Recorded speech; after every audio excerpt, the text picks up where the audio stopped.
You probably know it for the gorgeous art, the world building, or the absolutely incredible soundtrack. But the thing that actually got me, the thing that wrecked me, is the emotional writing of Steven Universe. So a few years back, I checked out the show for the first time. I went in thinking, okay, cute, little cartoon. A kid and some magic space rocks, goofy, funny, and then somewhere in there, I'm just sitting at my desk going, why the hell am I crying at the Gem show, dude? And that feeling never left. Now, a few years later, I keep circling the same question. How does one show land this many complete character arcs across 5 seasons, a movie, and an entire epilogue series? I mean, there's a reason people will throw hands over who the best crystal gem is. Amethyst.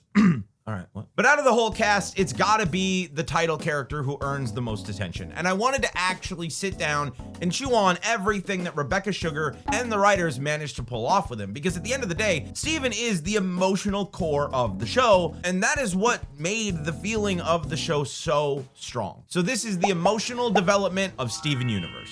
So when I first checked out the show, we did it on our reaction channel, Sorta Stupid, where we went through the entire thing. And in that time, half the comments said the exact same thing. Season 1's the slow one, just get through it, it gets good. Now, honestly, if I was trying to shove this show down my friend's throat, I would probably say the same damn thing. But going back through season 1 with emotional development as the lens, I realized how much heavy lifting this season is quietly doing. And I don't just mean setting up the townsfolk. I don't even just mean Steven's early trauma, the stuff he unloads way later in future. Though, yeah, we are getting there. But here's the thing. Emotional growth is tied to so much more than just trauma, and season 1 lays that groundwork without you clocking a second of it. So let's start at the top, from the very first episode. Steven lives with 3 gems. None of them are his mom. And that's fine. Family's more than blood, and then we meet Greg in Laser Light Cannon. And yes, he is a loving guy, absolutely, but he seems to be kind of a deadbeat and adjacent dad who lives alone in his van instead of with his kid. And you can't help but ask why.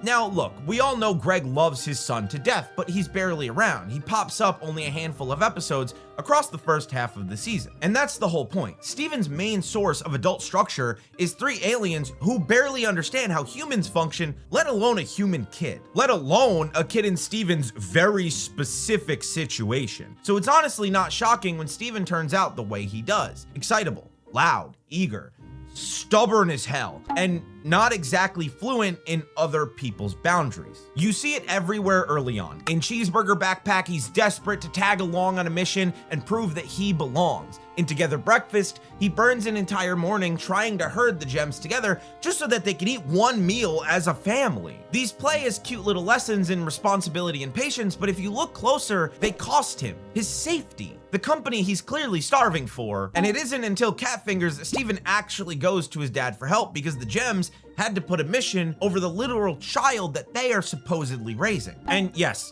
I know, Garnet has future vision. She knew that it would work out, but you have to look at this from the perspective of the kid that's actually living it. In that moment, Steven learns a lesson that no kid should have to. Sometimes your safety is on you. The adults won't always be there to show you how to survive. And it only takes 6 10-minute episodes to make that abundantly clear. Steven feels isolated from the gems, and he only runs to his dad when it's a full-blown emergency and there's nowhere else to run. But here's the kicker. Steven doesn't really have a reason to question any of it, because hanging over every one of these early episodes is Rose. The writers kept her there like this ethereal presence, always in the background, pictured, mentioned, literally watching over his home from a giant portrait, and she comes up way more than Steven's actual living parent does. More than double, easy. Everybody talks about Rose with this reverence. The gems, Greg, all of them, they build her into this towering saintly figure. So if Rose is everything that they swear she is, then Steven should be able to handle himself, right? He should be able to face things the way that she would. I mean, after all, everyone keeps reminding him how alike they are. Then finally, Steven gets a friend his own age in Bubble Buddies. He manages to meet a friend named Connie. And Connie's a perfect foil for him. Where Steven gets raised with basically zero structure,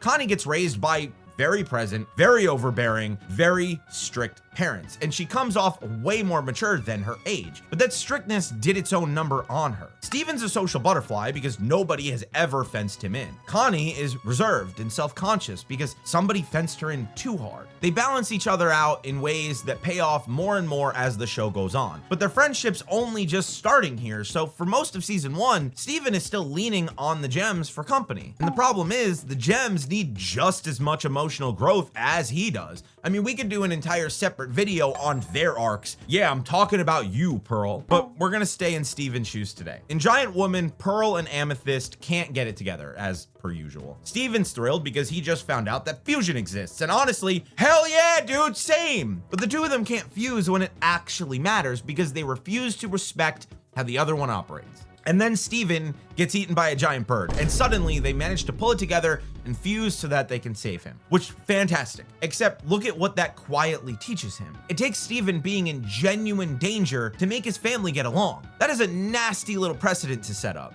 And he can't even recognize it because at the end of the day, everything manages to turn out fine. And then literally the next episode, So Many Birthdays, Steven is basically on his deathbed because his powers spiral over a maturity crisis. And how does this resolve? Well, the gems are freaking out, arguing, literally no clue how to help. He has to be the adult in the room, and that's what snaps him back to a normal age. But that's by design. Steven looks younger because his gem powers slow his physical aging, and he acts younger because of how he moves through the world. He's impulsive, he's naive, and he's occasionally a bit obnoxious. But the second that you remember the circumstances of his first 12 years on this planet, every bit of it tracks. And you can't even blame the audience for missing it because we see this world through Steven's eyes. So a ton of stuff that you and I would look at and go, that is not okay to do to a child, it just gets played as normal and cute because to Steven, it is normal. And I think that's such a smart way to write a young protagonist. It means that you can come back to the show later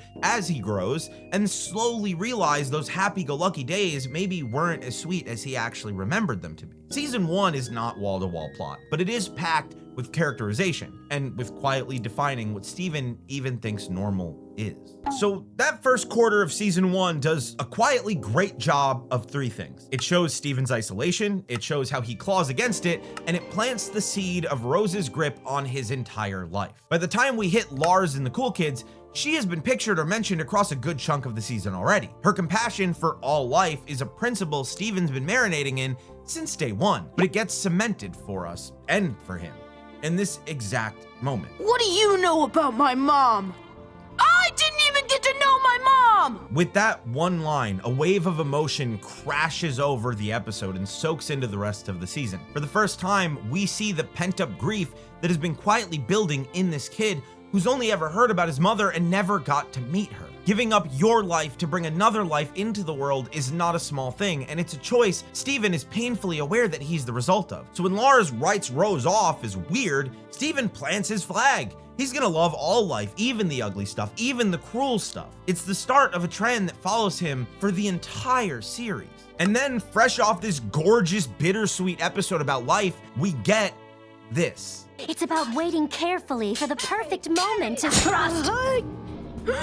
Whoopsie daisy. Steven, it's okay. I'm gonna be just...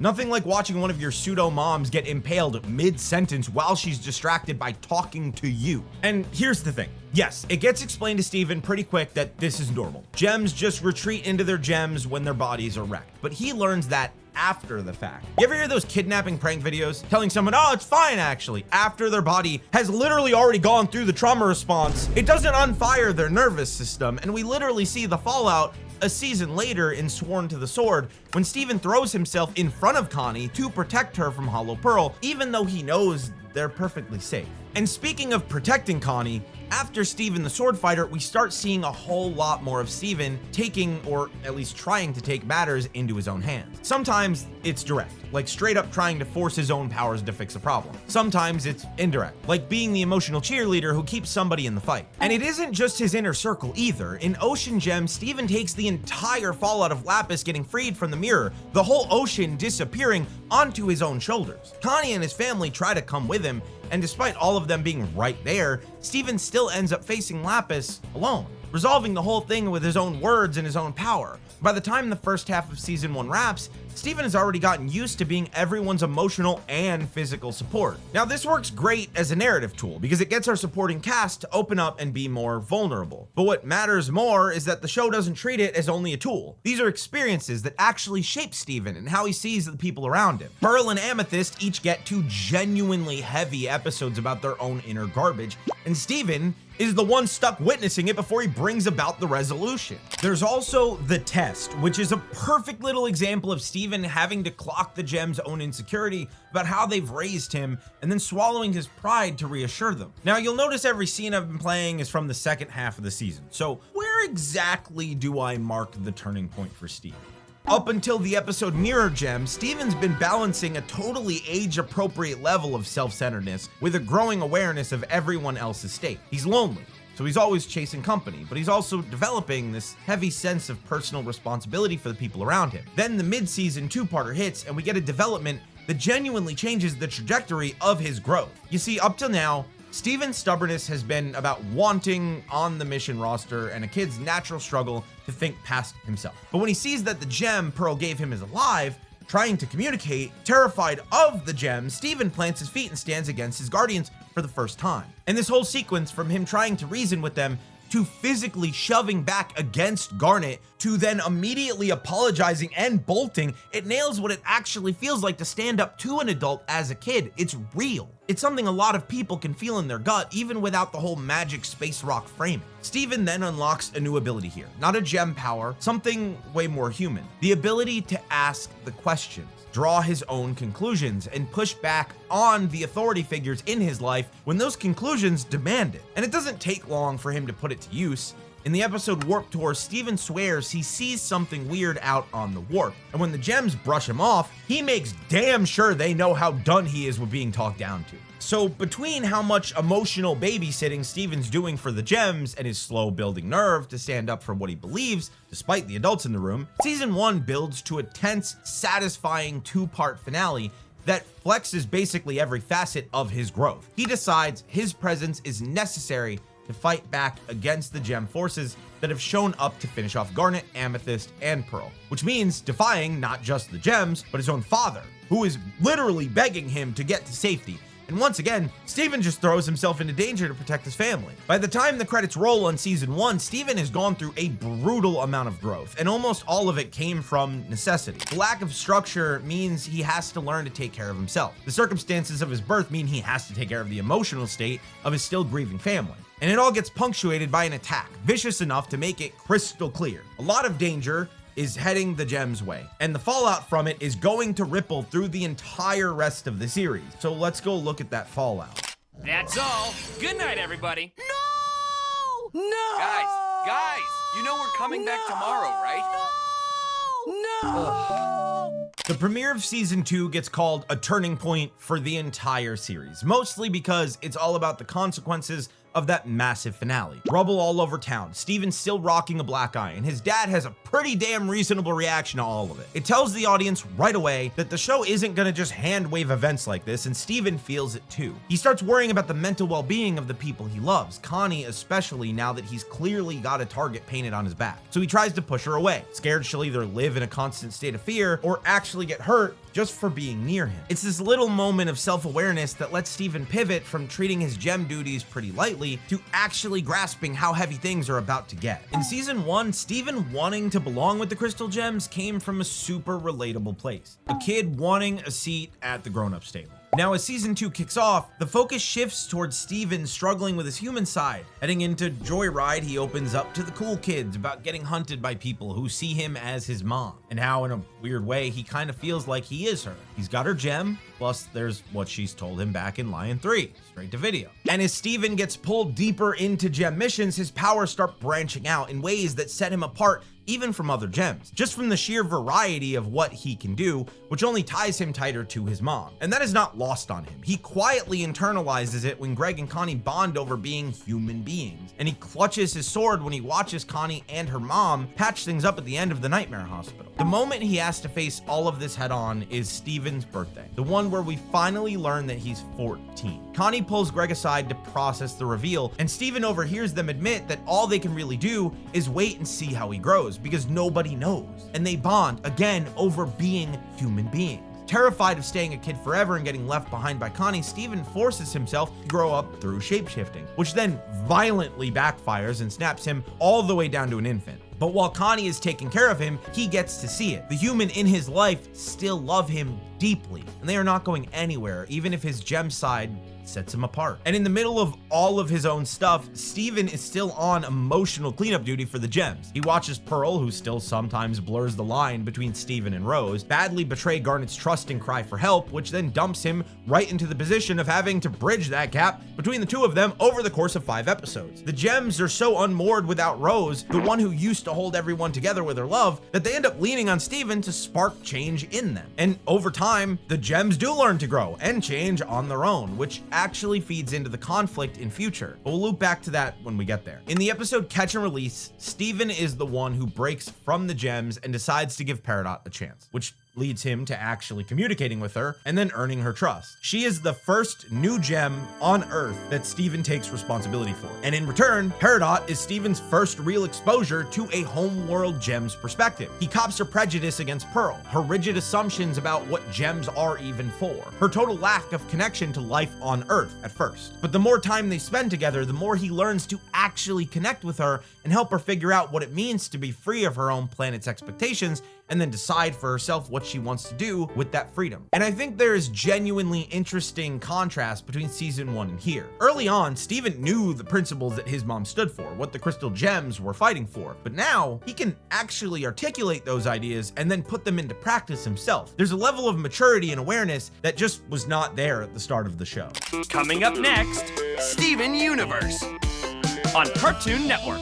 Now, in my opinion, season 3 is the absolute peak of Steven fixating on everyone else's mental well-being and relationships. And funny enough, it lands right after one of the most overwhelming things that he ever does, psychically linking up with the millions, maybe billions of gem shards fused into a weapon inside the core of the Earth. After the payoff to the whole cluster arc where Steven bubbles the geo weapon instead of destroying it, we drop back into what some folks would call more slice of life territory. First order of business. Lapis. She's just been recovered after Alexandrite and Malachite beat the hell out of each other, and she's exhausted, alone, traumatized by the absolute parade of awful that her life has been since the war on Earth. So of course, Steven appoints himself the guy who's gonna help her find somewhere that she can settle into life on Earth.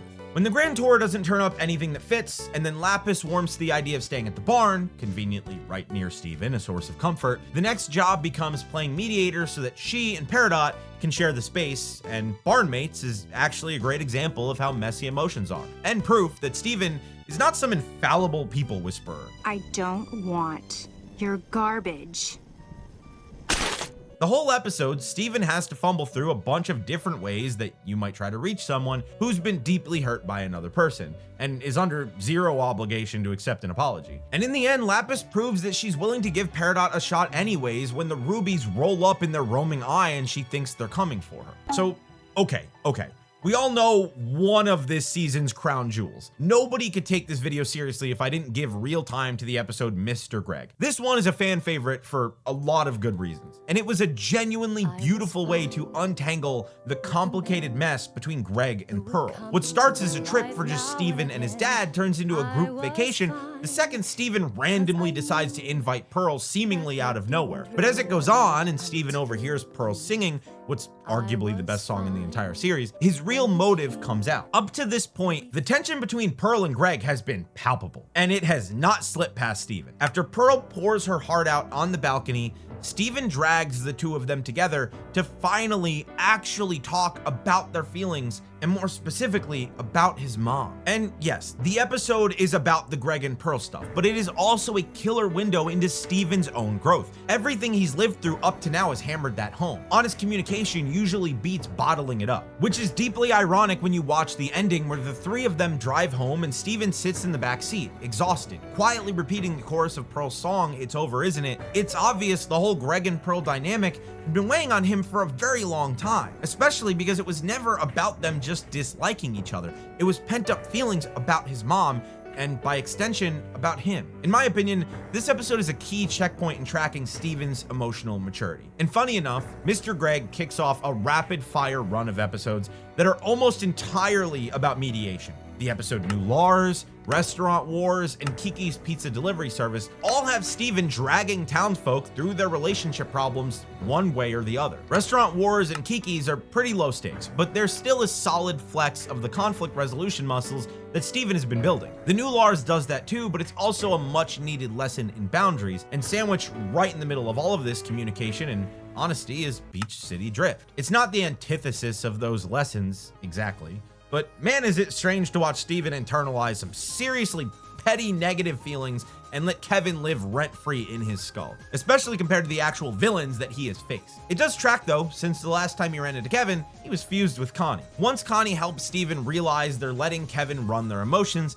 the two of them are able to let go and admit the guy just isn't worth the rent. The cap on the whole talk it out stretch is Steven versus Amethyst. On the surface, it is a study of Amethyst's leftover demons, but it doubles as a perfect excuse to zoom out on the timeline of the whole show and see Steven's growth from his point of view. And from where he's standing, he's still the newbie. He only really started fitting into the team recently in the grand scheme of his life, and the whole time, he's been getting measured against his mother. He's been grinding to live up to everyone's expectations, including the brutal ones that he set for himself. Being able to relate to Amethyst's insecurity about what they're both supposed to be is a huge part of their bond, and a sneak preview of the identity crisis that's coming for Steven. And that crisis does not get any easier with the series' first double-length episode, Bismuth. This is where Steven runs face first into Rose's first real questionable decision, from his perspective anyways, hiding the truth about what happened to the title character. On top of learning that Rose poofed Bismuth and lied about it to the surviving crystal gems, Steven gets hit with another furious opponent who only sees him as his mother, enraged that Rose deceived everyone and that Steven holds her belief that using the breaking point is wrong. Bismuth comes at him full force, and defending himself, Steven drives Rose's sword clean through her physical form, and she just grieves how little Rose must have cared to bury the truth like that. Then Steven shoulders the first of many burdens that Rose left behind. I'm gonna tell them everything. Then you really are better than her. And yeah, that's the kind of thing that sticks to the ribs for a while. This is the point where character development stops only meaning how a character grows for the better and starts meaning how their experiences shape them, scars and all. From here on, it gets very clear. Steven starts seeing his mother as a far more flawed person, and somehow decides that it is his job to make up for those flaws. And his feelings get even messier when the season 3 finale dropped. The reveal that Rose apparently did shatter Pink Diamond, which finally explains all that hatred and desperation pouring off Jasper back in the episode Earthlings. Like, why would Rose do what she did to Bismuth, only to turn around and shatter Pink Diamond anyways? That question and a whole lot more are waiting in season 4.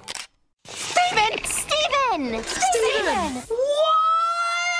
Now we're diving straight in with another fan favorite, the episode Mindful Education. This one gets praised constantly for how it handles anxiety and coping, and it's a sharp reminder that the events of season 3 are not staying in season 3. They are haunting our main character. Garnet may have helped Connie work through her fears, but Steven is still quietly drowning in everything that has happened. Stabbing Bismuth, Jasper's slow corruption, the ruby that he flung into space in order to save himself. They all melt together and reform into the shape of his mother's head, the source of every single problem that he has had to carry. They've stacked up one after another, and he has no idea how to hold the weight. Luckily, he hits this wall while fused with Connie, who's able to steady him and remind him it's okay to feel like garbage about the people he's accidentally hurt. It's painful, it's ugly, but acceptance is step 1. This doesn't end his turmoil about where he came from, but it lets him stop white-knuckling the past and actually start moving toward understanding his mother and in turn himself, which is exactly what we get in Steven's dream. An episode I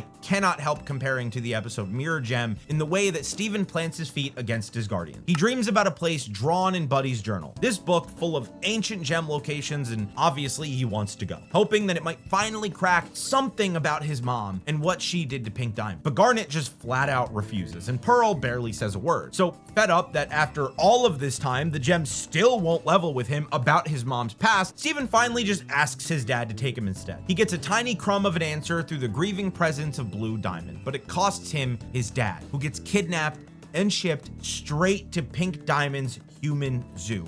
And obviously that is genuinely a tough spot to be in, because Steven isn't wrong to be curious or to want honesty from the gems, but his fixation on his mom's past is exactly what put his father in danger. Honestly, fixation might be Steven's single biggest flaw, the thing that makes him rush in and make calls on a whim. He gets laser locked on rescuing his dad, obviously, and well, he sums up everything I just said better than I can. I pushed us into making stupid mistakes. I wasn't trying to be selfish. And he says this right before crying out for his dad like a child, because that is the point. Steven is still a child. Everything I just described is a perfectly normal flaw for a kid to have, and these aren't traits that vanish from his character anytime soon, lesson learned or not. Even though it's what got them into this mess, Steven's fixation on his mom only gets reinforced by the zoo arc. Seeing Pink Diamond's abandoned infrastructure, the amethysts that came from Earth, the people still mourning her shattering, it paints him a much sharper picture of who Pink Diamond was, and exactly why so much rage is aimed at her shatterer, his mom, and by extension, him. With the rescue mission in full swing, he doesn't have much room to sit with any of it. But once they get home, his mind drifts right back to who his mom really was. Behind all the stories of love and compassion, he's also dug up a trail of lies and pain. His temple room reacts to that ache and conjures up this weird version of Rose. She starts as a reflection of every story that he's ever been told. Gentle, kind, loving. But as he opens up to her, leaning harder and harder into her comfort, she says a line that comes from the deepest part of him. Don't you realize we've been together this whole time? The show doesn't spell it out, but that's a flashing neon sign of how blurred the line has gotten for Steven, how much of himself is actually him, and how much is just his mom bleeding through the gem he inherited. Because this Rose is only a reflection of his own thoughts. So the second he realizes that, the image of Rose darkens, it turns ominous, becomes a reflection not of the stories he was told, but of what he's pieced together on his own. He lets it all out. That his mom was a liar who made him run from her own problems, leaving her loved ones to grieve, while Steven gets stuck having to clean up her mess, and leaving everyone who's mourned Pink Diamond to aim their fury at him. Eventually, though, he's able to admit that he knows none of it was her intent, that in the tape that she left him, she genuinely meant every word about wanting him to exist and to love existing. But he also reaffirms the hard truth: Rose is a part of him now, and he's the one who has to deal with what she left behind, whether she wanted that for him or not. And look, Steven's situation is obviously more fantastical than most, but it is not divorced from reality. There are so many kids who feel the pressure to live up to their parents, or who have to clean up the consequences of their parents' choices. The damage a parent can do, the mistakes they make before or during raising you, the fact that your parent will always shape the trajectory of your life, none of that is foreign to us out here in the real world. They're complicated feelings for anyone to untangle, let alone a kid. Which is exactly why Steven's fixation doesn't end even after the temple's version of his mom dissolves in his arm. In the episode Lion 4 alternate ending, Steven is busy trying to decode some hidden messages in the tape that Rose left him back in season 1. In his head, if he wasn't made for her to run away, then there has to be some other reason, some purpose that she had in mind. When Lion coughs up a pink key to some unknown lock, Steven goes feral hunting for where it fits. Convinced that it'll finally point him at whatever his destiny is, Lion eventually takes him to the desert where they first met and brings him to a door. And much to Steven's crushing disappointment, the door opens onto piles of junk. So obviously he's frustrated, and in his frustration, he kicks a piece of trash and finds another tape hidden underneath, labeled "For Nora." Surely this is the answer, right? Lion brings Steven to Greg, who finally explains Nora was just the name Steven would have had if he had been a girl. It's a near identical tape with a near identical message. Different name, confused. Steven tells Greg he just wants to know what his mom wanted him to be. Sooner or later, I'm going to understand what I'm for. And I think this train of thought is fascinating because it's eerily close to how Homeworld gems think, that every gem is made for a specific purpose, and that purpose is the whole point of you. Of course, Greg gently shuts it down. Rose never had a purpose in mind for him. The whole thrill for her was the unpredictability, not knowing who Steven would turn out to be. And Steven finally gets it. There was no hidden agenda behind bringing him into this world. It was just love. Plain and simple. Unfortunately, his mom's love doesn't erase his mom's past. When Aquamarine and Topaz come to round up the list of townsfolk that Steven unknowingly handed over back in Marble Madness, Steven decides to save everyone by turning himself into Homeworld. Knowing he's worth more if they see him as Rose Quartz, he stands up and declares it. I'm my mom. I'm Rose Quartz. And this is an important line because he's not backsliding on anything.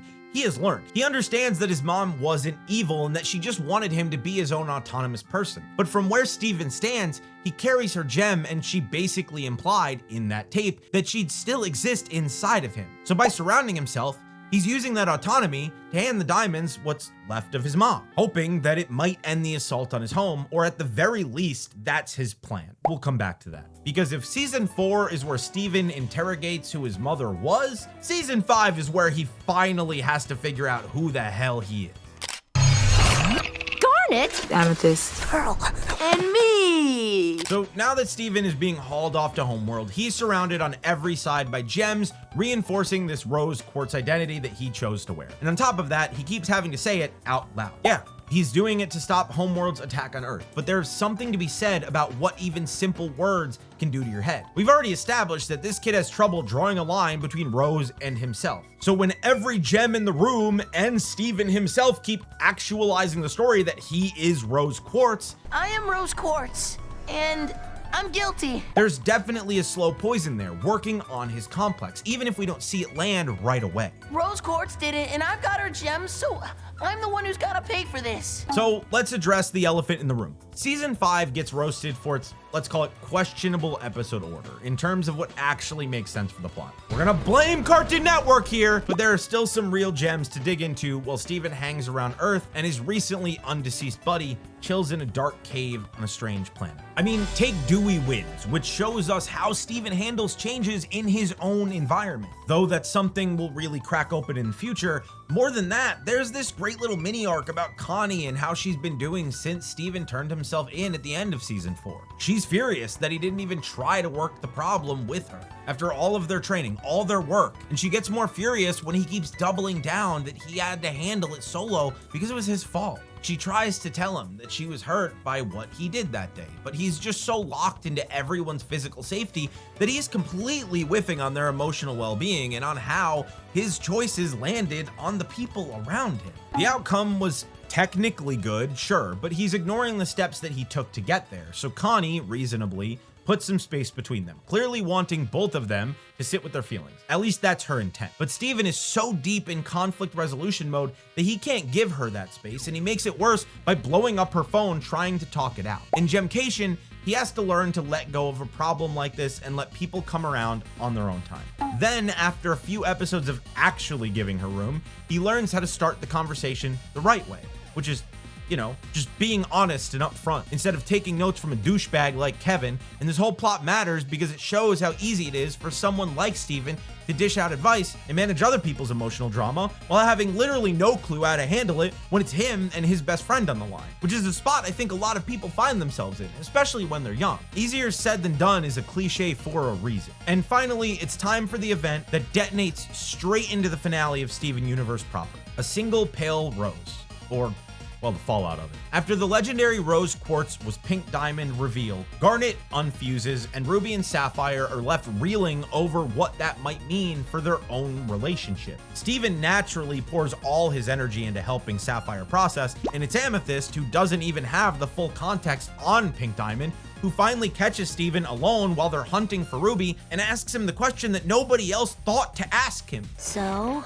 how you feeling? And even though it's clear that Amethyst is unintentionally projecting some of her own frustration onto him, Steven still deflects, still swings it back to how the reveal is affecting her. Sapphire, Ruby, Amethyst, he needs to make sure that everyone else is okay before he'll even think about letting himself feel a single thing. But no matter how hard he pushes Amethyst to open up, she refuses to make it about her, and in doing so, she finally makes it clear. Steven has had way too much piled on him for way too long. He doesn't fully process it in that moment. Ruby's still missing, but he walks away knowing he got real, reliable, emotional support within Amethyst. Maybe when all this is finally over, he'll finally let himself feel it. Unfortunately, Steven gets swept up tagging along on Ruby's own journey, and then a whole wedding, before he's slammed back in front of the diamonds, this time under a brand new context. He's no longer part Rose Quartz, he is part Pink Diamond. Now, the Diamond's fury makes a different kind of sense. Steven's able to clear some of it up, a little bit. Yellow and Blue still only see Pink Diamond when they look at him. He's been dropped right back into the same trap, just with a new coat of paint.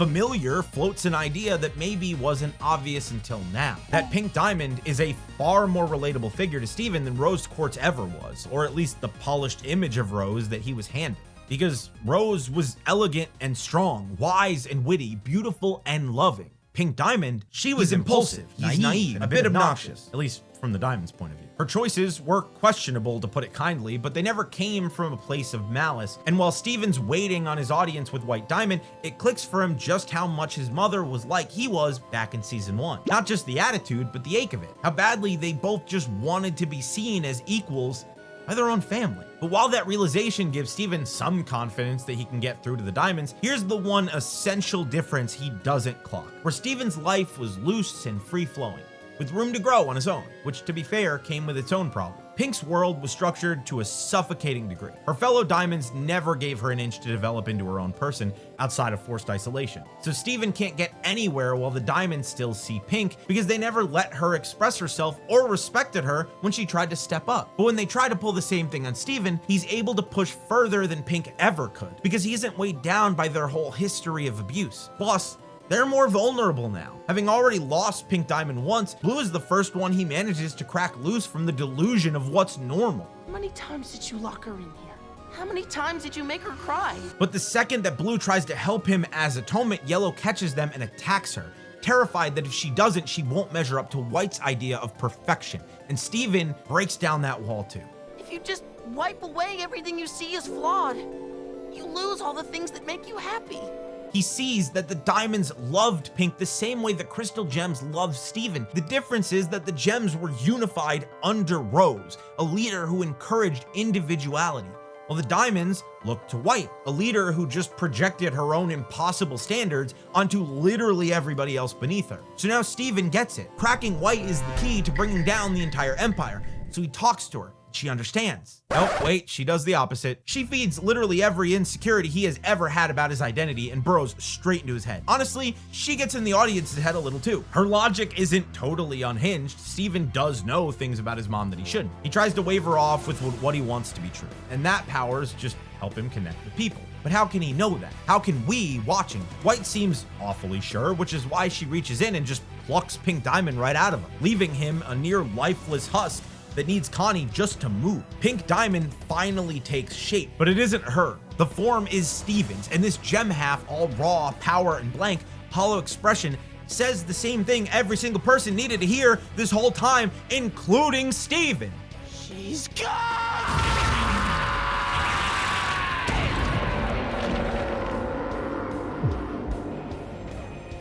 That's it. Steven is not half Pink Diamond. He's not half Rose Quartz. He, like everybody else, is his own person top to bottom. And as the gem half reunites with his human half, you can feel the weight physically lift off his psyche, carried by this gorgeously fluid, bouncy, weightless rotational shot, animated by none other than James Baxter. Yeah, that James Baxter. Rafiki Guy, Beauty and the Beast, Adventure Time, of course. You feel me?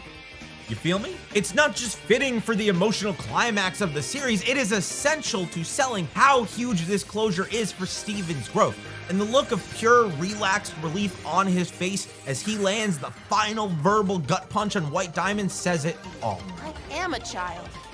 What's your excuse? Steven's journey from the very start of the series to the end of Steven Universe proper is a long and brutal one. He goes through trial after trial, both the physical danger kind and the emotional turmoil of his loved ones kind. And every single time, he comes out the other side with a little more awareness and a little more empathy. But the biggest shift of all, he goes from seeing himself as a vessel of his mother that also lives inside to knowing once and for all that he is his own person, whose choices come from his own heart. After that, Steven Universe the movie works as a bridge from his childhood into his teenagerhood.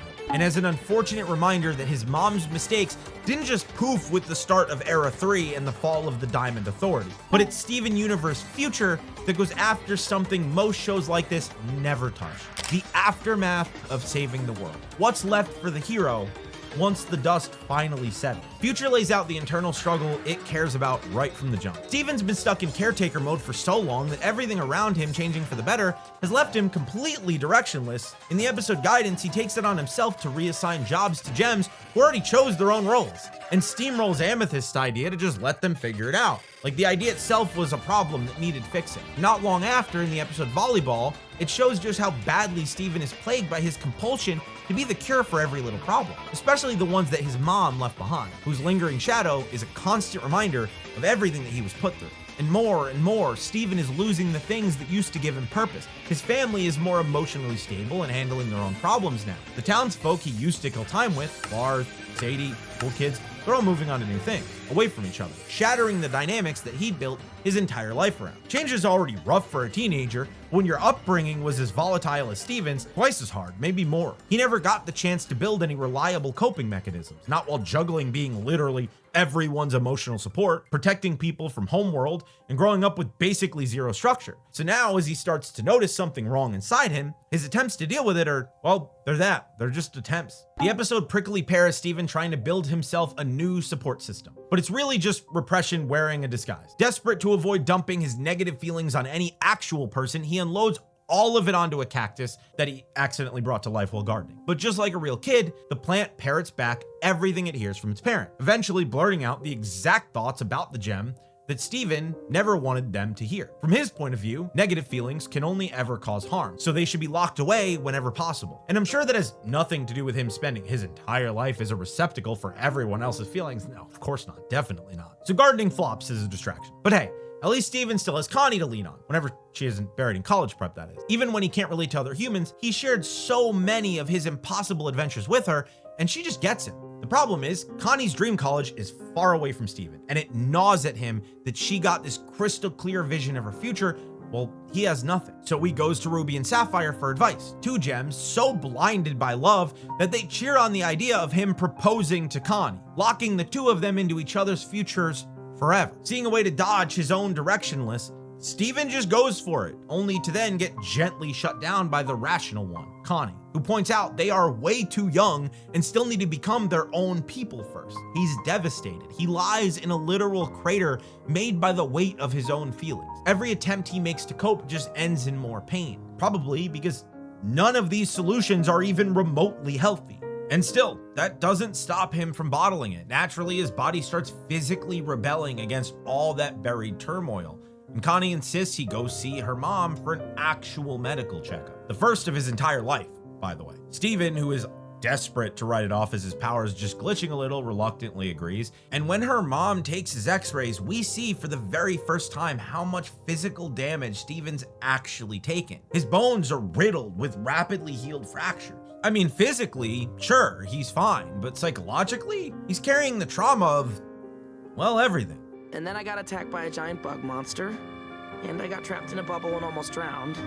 I lost control of my body and turned into a blob of cats. I almost turned so old I died. Amethyst almost died. Pearl did die. Garnet got destabilized right in front of me.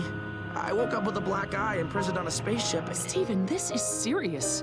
But that was just the early stuff. For the first time, Steven has to actually face the fact that things he never gave a second thought to were genuinely damaging to live through as a kid his age, and that fixing everyone else's problems never did a single thing for the hurt that was sitting inside of him. He doesn't take it well at first, but Connie had already called his dad at the first sign of trouble. So Greg is there to be the shoulder Steven so badly needs to cry on. He's back home, a little decompressed. Steven keeps talking it through with Greg, scared about how he's even supposed to be. And this is that classic teenage feeling. So Greg relates hard and decides to take him on a road trip for a change of perspective. The same thing that pulled him through his own uncertain years. During the trip, Greg brings Steven to where he grew up, looking for something he left behind. A place that he flatly describes as a prison. Inside, he reminisces on his garbage relationship with his parents, how their overbearing nature smothered him, how everything that he loved seemed wrong in their eyes. But while Steven digs through his dad's old stuff, he sees all these hints of the activities that Greg did growing up, all the things that his parents made him do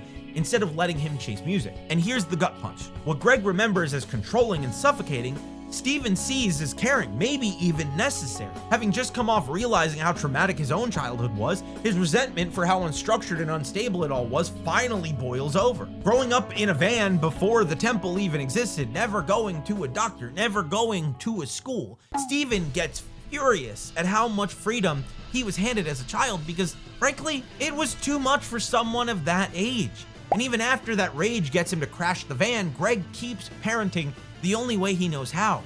Supportive and gentle, which just leaves Steven jaded towards what used to be the one comforting constant in his life. Feeling more cut off than ever from the gems, from Connie, from his own father, Steven goes looking for guidance from Jasper and the diamond. And both roads obviously just lead to more harm. All fueled by his spiraling emotions, he completely shatters Jasper. Then he tries to shatter White Diamond. Now he's in this awful place where the consequences of his actions feel more and more meaningless, and there's nobody left he trusts enough to confide in. So not wanting to think about any of it, he reverts to the one thing he knows how to do: solve other people's problems. But all that directionless energy spills out into what basically is a manic episode, sending Steven careening around feverishly, fixing things while leaving a trail of destruction behind him. But what are accidents other than new opportunities to improve, right? When he finally gets home, Connie, Greg, and the gems, they're all there, ready to finally understand what has been happening. Cornered, Steven spills it. Every mistake that he has made lately, every dark thought that he has had. Now, none of it is a big deal because he's always been able to fix his own problems anyways. And one line in here is crucial. I haven't learned a thing from my problems. They've all just made me worse. That feeling that the trauma you survived only made you worse, that it just bred inner chaos and instability, that's a kind of self-blame that is brutally common among survivors. None of it's true, of course, but when you're drowning in extreme emotions with no real support, it is very easy to believe that the worst parts of your life permanently defined you. And then Steven corrupts, and it falls to everyone else to figure out how to bring him back. The gems are wrecked with guilt for not knowing how to help him, for not catching what he was going through sooner. Without his direction steering things, Connie realizes what has to happen. Everyone needs to shut down how they feel about this transformation and put Steven first. For once, the exact thing that he has done for literally everyone else his entire life. So as they all rush his corrupted form and hold on, they remind him that they've had their own pain too, their own ugly feeling. And he was always there for them. Now they want to do the same for him. He's not exempt from needing love and support. His friends and family can relate to him in their own ways and help him feel seen. And yeah, I'll admit it, it's a little cheesy, but it works. People who spend their whole lives putting everyone else first genuinely forget that they are allowed to lean on others and offload bad stuff too. That's what a support system is for. So Steven finally comes back to himself, grabs Lion, and lets it all out in a flood of tears. And for obvious reasons, one hug doesn't heal literal years of trauma. By the finale, Steven reveals he's been seeing a new therapist for the long haul. And more importantly, he's decided to leave Beach City. It's the home of everyone he loves, sure. But it's also where he has spent his entire life and where so much of his pain is rooted. So he's mapped out a road trip, taking his dad's advice on finding himself, while making specific plans to stay in touch and actually see his people in person along the way. It's gonna give him the time alone to think about himself, his interests, what he actually wants his life to be, without bending around everyone else's needs first. And both Steven and the show get it. Issues this deep don't get fixed in a day, a week, a month. It is a process. It ebbs, it flows, it takes a lot of time. And honestly, that's Steven Universe in a nutshell, isn't it? It's about love and compassion and growth, but it's also about mistakes and imperfection and learning to embrace those parts of yourself. Learning a lesson doesn't make you immune to screwing up the exact same way again. What matters is that you keep working on yourself. You give yourself the room to keep making mistakes without making excuses. That's the soul of Steven's entire arc, and arguably the soul of the whole show. It's a message that brought me to tears more than once through my watch through. You can feel the love that every single person poured into this thing and the stuff it was trying to say. And there still isn't really many shows quite like it. I just wanted to talk about this because I love animation and I love the stories that we can tell in something that is considered a kid's cartoon. I mean, it's a show about magic space rocks, but it can sit you down and quietly teach you it's okay to not be okay. You're allowed to lean on the people who love you. And I feel like kids need to hear that. Hell, some adults do too. So thank you for sticking with me through this video. If you want to see breakdowns of shows like this, let me know your thoughts. Subscribe for more, and I'll see you next time. Later.